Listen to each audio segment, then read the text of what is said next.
ብዙሓት ሰባት እዞም ክልተ ድምፅታት ይደባለቕዎም እዮም። ስለዚ ድማ እዮም ኣብ ህይወቶም ብዙሕ ውሽጣዊ ግጭት ዝህልዎ። ሰላም ተኸታተልቲ ትርሓስ ቲቪ መደብ ንበሃሃል ኣይንፈራረድ። ከመይ ቀኒኹም? ኣነ እግዚኣብሔር ይመስገን ብጣዕሚ ጽቡቕ ኣለኹ።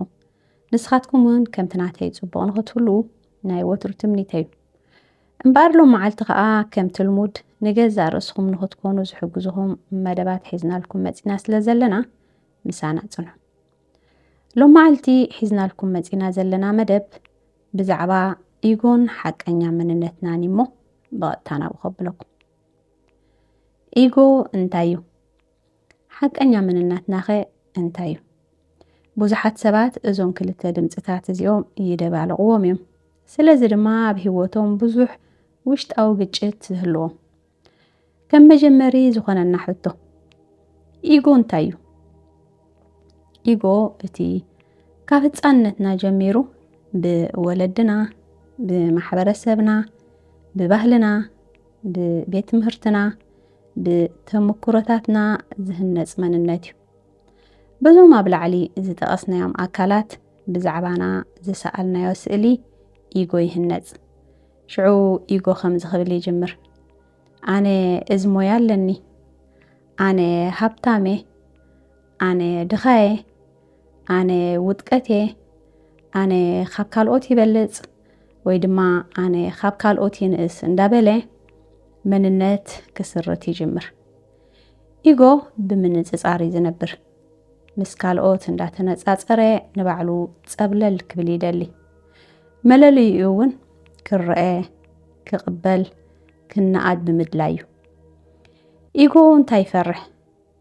ኢጎ ካብ ኩሉ ንላዕሊ ዝፈርሖ ተቐባልነት ምስኣን፣ ነቐፌታ፣ ውጥቀት፣ ለውጢ ዘይፍሉጥ ነገር እዩ። እዚ ድማ ንብዙሓት ሰባት ነቲ ሓቀኛ ገዛእ ርእሶም ምዃን ይኽልክሎም። ሓቀኛ መንነትና ኸ እንታይ እዩ?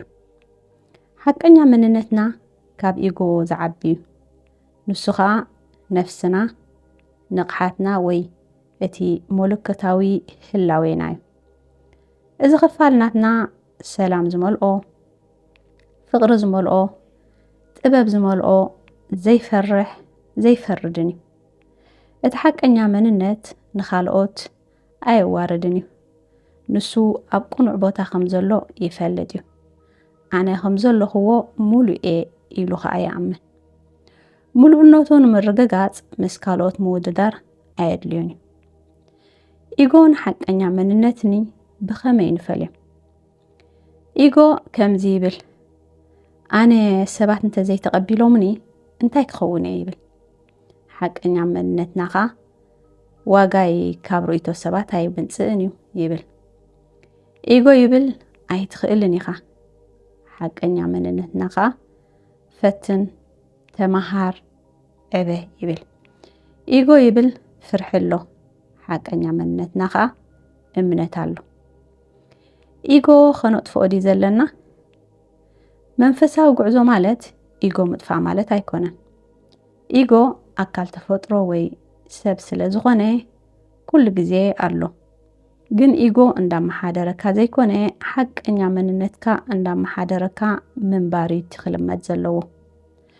ኣብ መወዳእታ ነቲ መልእኽቲ ጥርንፍ ኣቢልካ ንምርዳእ ኢጎ እቲ ዝፈርሕ ክፋልናትና ክኸውን እንከሎ፣ ሓቀኛ መንነትና ድማ እቲ ዘፍቅር ክፋልናትና እዩ።